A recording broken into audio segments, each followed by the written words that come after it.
Throughout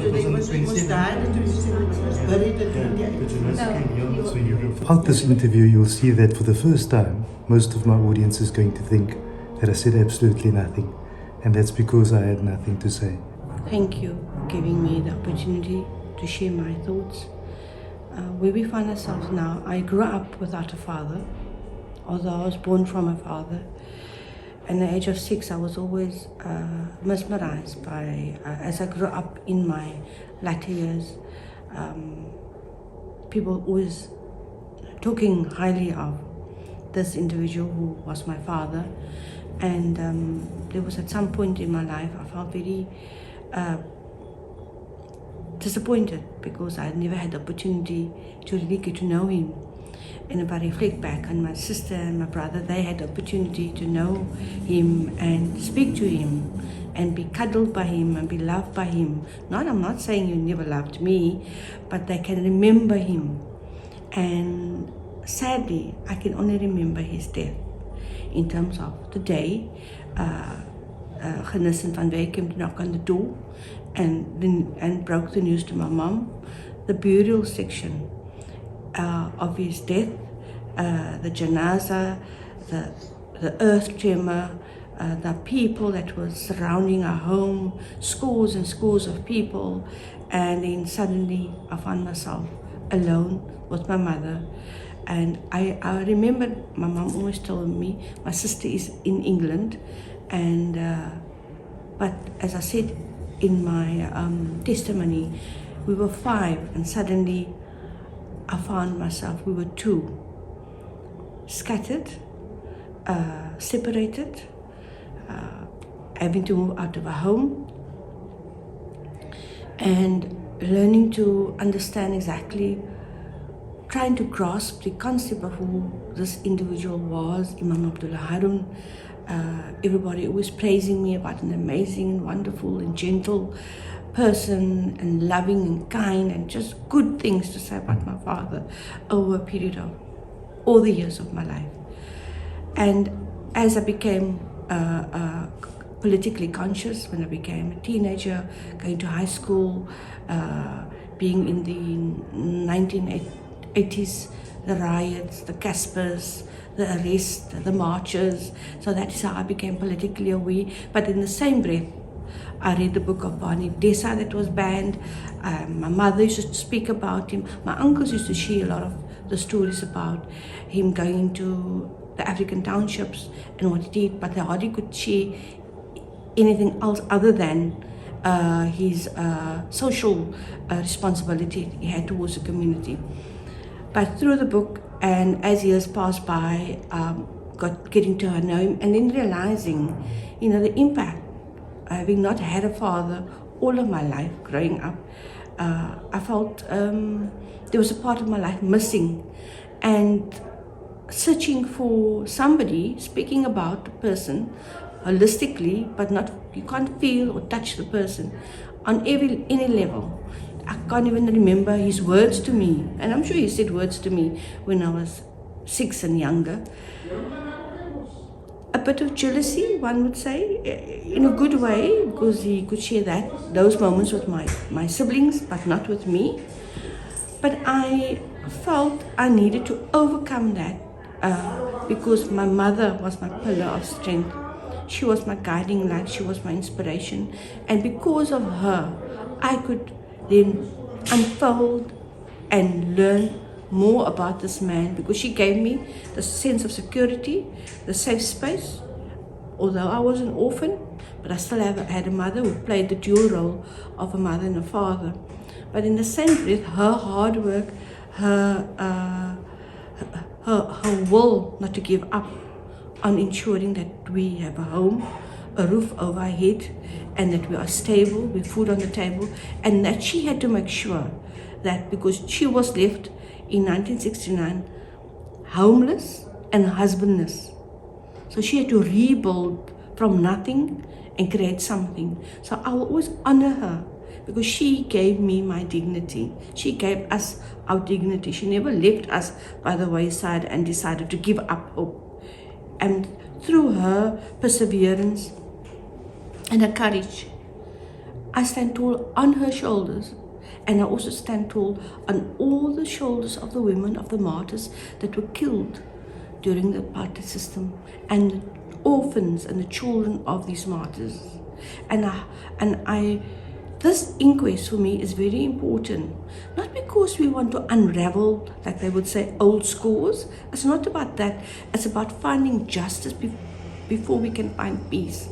We have to understand the term justice in terms of how we place the scales of balance as Muslims, and how we need to understand the impact if perpetrators have an impact on the deaths of lives of people that just want to bring justice. They want social cohesion. They take social responsibility to make sure somebody that has nothing needs to be educated, needs to be empowered, need a roof over their head. They need just to have life with love. Doesn't have to come with money, but it has to come with love. So I got to know my father through the simple man that he was, understanding his political activities, his deep-rooted political understanding, being part of the Muslim news at the time, being part of, being an imam, speaking from the pulpit, speaking the facts. He engaged the community in terms of what was happening in the 60s. He empowered them. But he worked on his own consciously, and of course he had advisors, but also, most importantly, the Quran was his guidance.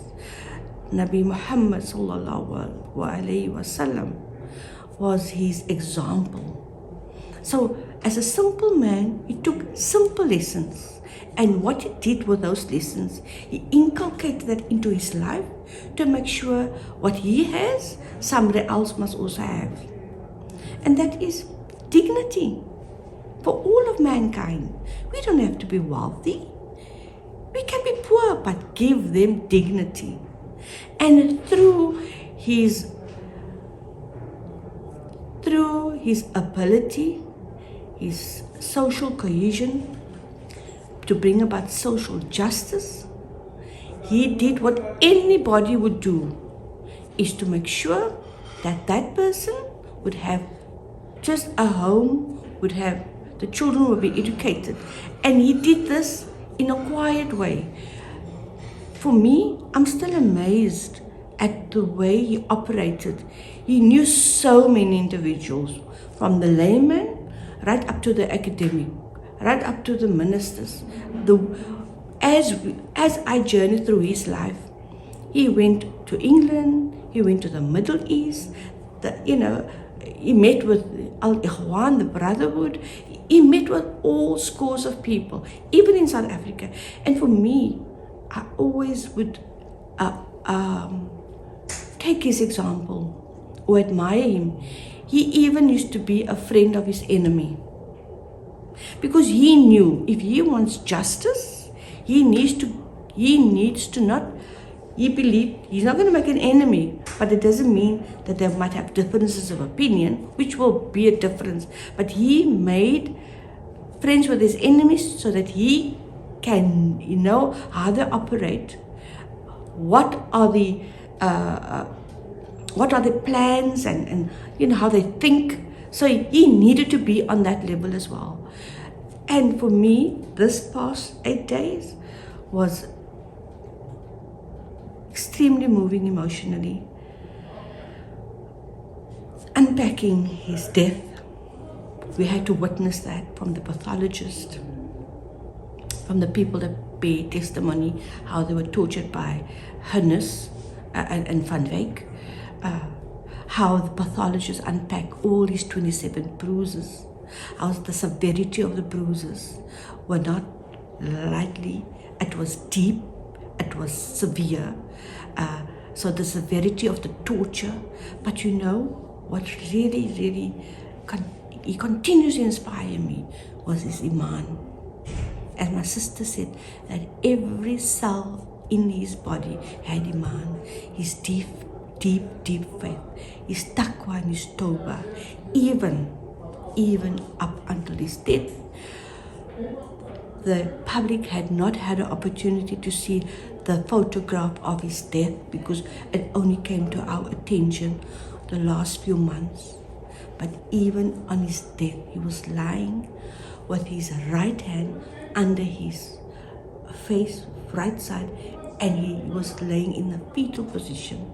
Could see he was in pain, the body, but he, even in his death, he trusted in Allah alone. So for me, he is my father, but I will always say he was a man for the community. Everybody will take a piece of him, which we don't mind. We will share him even in his death, because his inspiration is not only for his own children and grandchildren and the rest of the family, but it is for all of mankind to learn from the lessons. You know, the amazing thing about my father, besides being the ordinary man, the imam, the worker, the justice-loving person, his love for his faith in his God, in Islam, was strongly rooted. You know, even people that never believed in a God, he could call them brothers, like the late Bani Desai. He was not a believing Muslim, but he would call him as a brother, al-Mujahid. So they fought for the same cause. I was here when your mom was buried. It was just after my mother passed away in 2019. Could have been a month or two. My mom passed away in September 2019, and I think just after that, your mom. And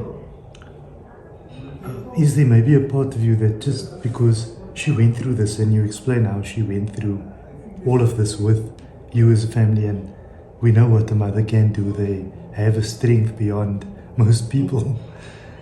And in that time, she's now gone. Just roughly 3 years. And is there a part of you that wanted her to see today? To understand this inquest, to be part of it? Because she's not perhaps physically witnessing that this chapter might, in a way, close. In her own right, she was a quiet heroism. She was definitely the queen of a castle. She had a great spirit. She gave Ubuntu to us as a family, kept us together. She spoke about our father, but she could only speak about him in the home. His gentleness, his kindness, and how much he loved her. And she was a very feisty woman in her own right, feisty in a good way, in terms of she managed the financial assets of the home. And my father used to love sharing money with people they never had. So he always used to come to her as the bank and borrow money.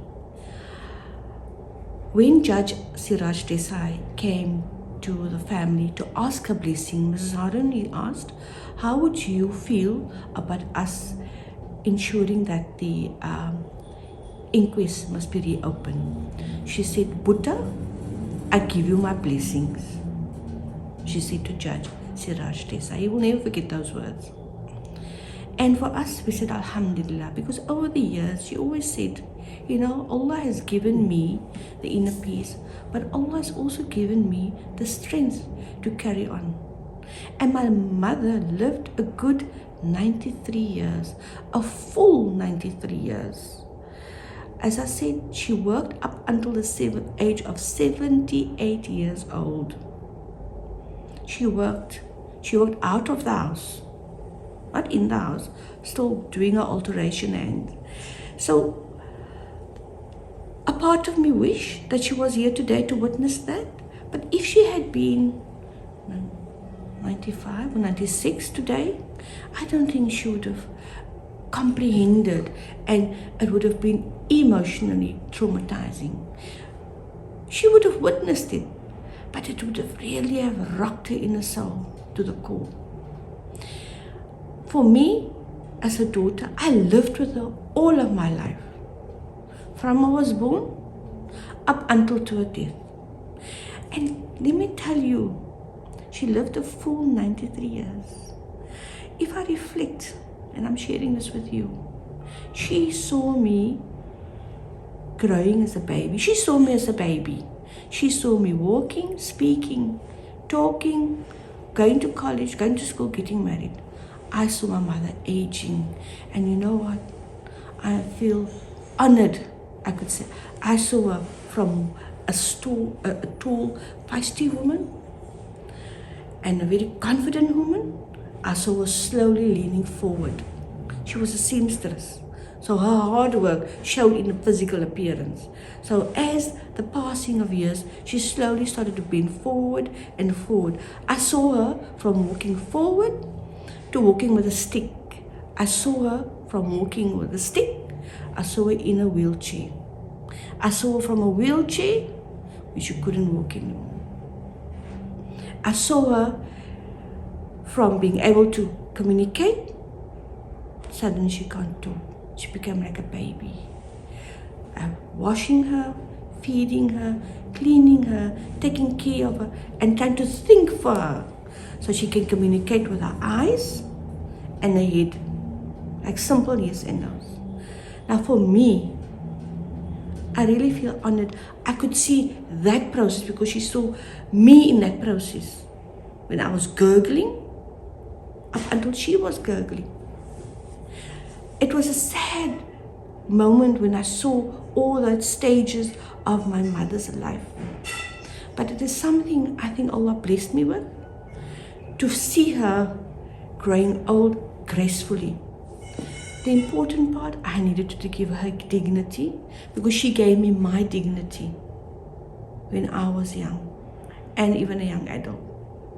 So even in her old age and in her death, she had a dignity.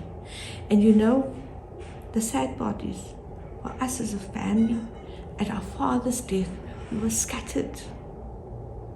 We were scattered. My sister was away. My brother was among the crowd. I was between everybody in the house and my mother that's ill in bed. But at her death, Allah graced us. I said, shukr to Allah for His mercy and His blessing. He graced us to be present when she took her last breath. And I always say, from my experience, when I see the passing of a parent, that her death was beautiful. I make dua, I grow old and have a death like that, because we never see death. We've gone through COVID. So many of our family and friends, loved one died. We couldn't even see them take their last breath. But to see her taking her last breath, and you know, Faizal, when she was lying in a fetal position, because she had bed sores, we tried our best to heal her sores. But when she lied in a fetal position, Faizal, in the last 3 hours of her death, we saw her body stretching out like a alif. She was like in a wow position, and then she went into a alif. And we saw her skin straightening, her nose sharpening, and the glow of Noor on her. We witnessed every second of her death. Now, so for me, I would say to those that are taking care of your parents, feel honored, because if they repeat themselves, or they're annoyed, or they're angry in their old age, it's not because they're cross with you, because they are frustrated with themselves that not so long ago they were just like you, but now they're dependent on you to brush their hair, to brush their teeth, to wipe their face, to clean their ears, little things, to cut their nails. So for me, I would encourage those that are looking after your parents. I was always told, you are blessed, and may Allah, you will never realize that how blessed you are. And today, I understand what they said. They say, Jannah lies at the feet of your mother. So if Allah gives you that opportunity, don't complain. Manage it. Because my mother had to manage herself in the death of our father, her husbandless, homeless, from going to a one-bedroom room. She made sure that she gets out of that. She managed her life. But with the qadr of Allah, she had the belief. And she said, she used to tell me, Imam did good to others. Now Allah's looking after me. She always said that to me. Always. And for me, I will always be grateful and thankful that Allah has granted me with a set of parents like them, that I can share my feelings about how you should be towards parents and how you should be grateful for them. But you know what? Even if your parents are not the Imam Haruns and the Khalimas, they are still your parent. Because as we hear, you, Faizal, you stand tall on the shoulders of your mother. I stand tall on the shoulders of my mother. We've got so much to be grateful for. We are here today because of them. You wouldn't be sitting in this position if your beloved mom hadn't died and she shared that secret with you. You wouldn't be running this maqbara in such an eloquent way. The work you're doing is amazing. May Allah be pleased with you and all those that work with you. It's not an easy task. You will always be criticized. But you know what? Look beyond that. Think of Imam Harun. When he had to individually stand up against the system, he was also ostracized by the judiciary of cloth. But you know what? He never gave up hope. He continued in the spirit of, I would say now Ubuntu, but in the spirit of, in the faith that Allah will be by his side.